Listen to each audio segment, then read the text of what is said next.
আসসালামু আলাইকুম। আমি আজকে আরেকটি নতুন রেসিপি নিয়ে চলে এসেছি কাজলস কিচেন থেকে।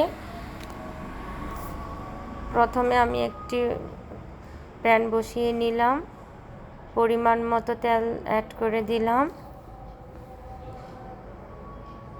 এখন পরিমাণ মতো পেঁয়াজ কুচি অ্যাড করে দিলাম।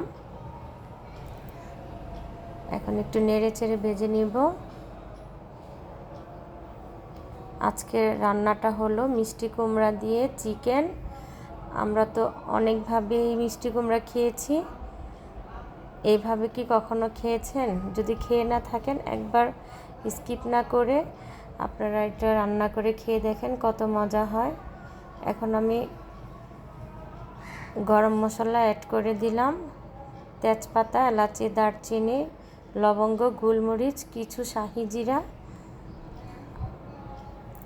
এখন এটা আমি ভালো করে নেড়ে চেড়ে নেব। এখন কিছু আদা কুচি করে দিয়েছি পরিমাণ মতো, আর একটু ভেজে নিব।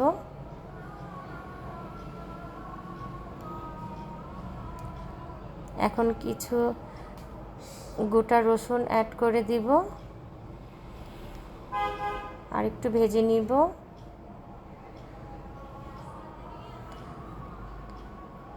এখন কিছু শুকনো মরিচ অ্যাড করে দিব, কিছু কাঁচা মরিচ অ্যাড করে দিব। আমি আরেকটু ভালো করে নেড়ে চেড়ে নিব। বিশ্বাস যদি করেন ফ্লেভারটা যে কত সুন্দর আসছে, আপনি যখন করবেন তখন আপনি বুঝবেন। অনেক সুন্দর স্মেলটা। এখন আমি কিছু চিকেন কেটে নিয়েছি, এখন চিকেনটা এখানে ঢেলে দিলাম 1 কাপ পরিমাণ। এত পরিমাণ মতো চিকেন দিয়ে নিলাম। এখন একটু ভেজে নিব। এখন স্বাদ মতো লবণ দিয়ে দিব।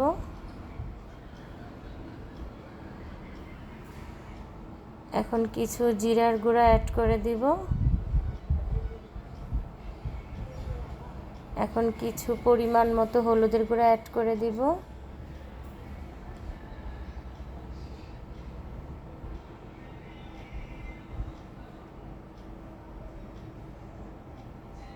আমি যেভাবে রান্না করেছি সব আস্ত, আপনারা ওইভাবে ট্রাই করে রান্না করে খেয়ে দেখবেন। এখন আমি কিছু গরম মশলার গুঁড়া অ্যাড করে দিয়েছি, যেটা আমার হোমমেড গরম মশলা।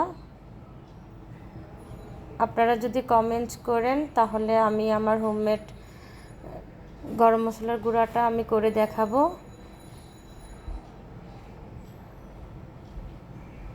এখন আমি আরেকটু ভালো করে নেড়ে চেড়ে একটু পানি দিয়ে দিলাম।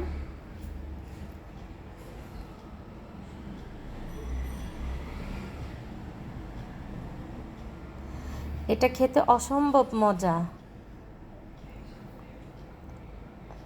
যদি আপনাদের ভালো লেগে থাকে শেয়ার করে দিবেন, কমেন্টস করে জানাবেন কেমন হয়েছে, আর সাবস্ক্রাইব করে দিবেন। এখন আমি কিছু মরিচের গুঁড়া অ্যাড করে দিলাম, আর একটু নেড়ে চেড়ে নিব।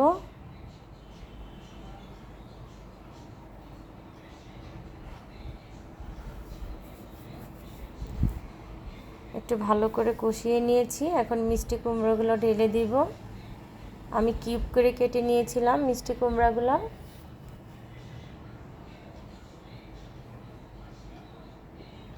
আপনারা সাইজ ছোট বড় করে নিতে পারেন। আমি এখন এটাকে একটু ভালো করে মিশিয়ে কষিয়ে নিব।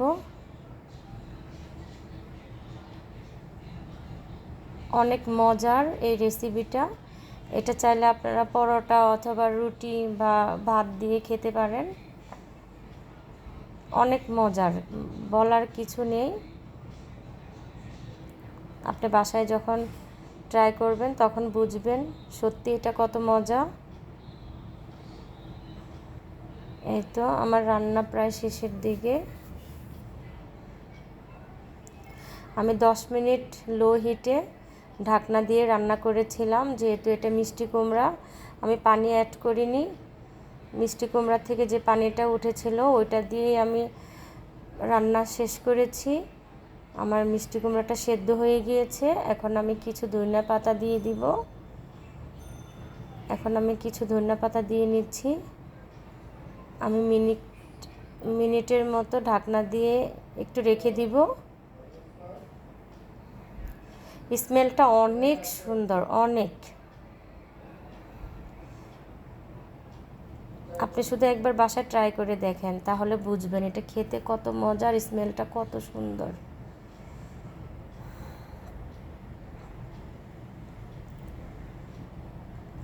আমি 1 মিনিটের জন্য ঢেকে দিব। এই তো এখন আমি সার্ভিং বলে ঢেলে নিব পরিবেশন করার জন্য।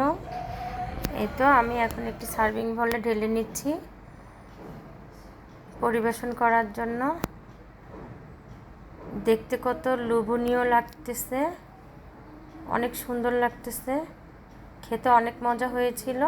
আমি নতুন কোনো রেসিপি নিয়ে আবার আসবো কাজলস কিচেন থেকে। আল্লাহ হাফেজ।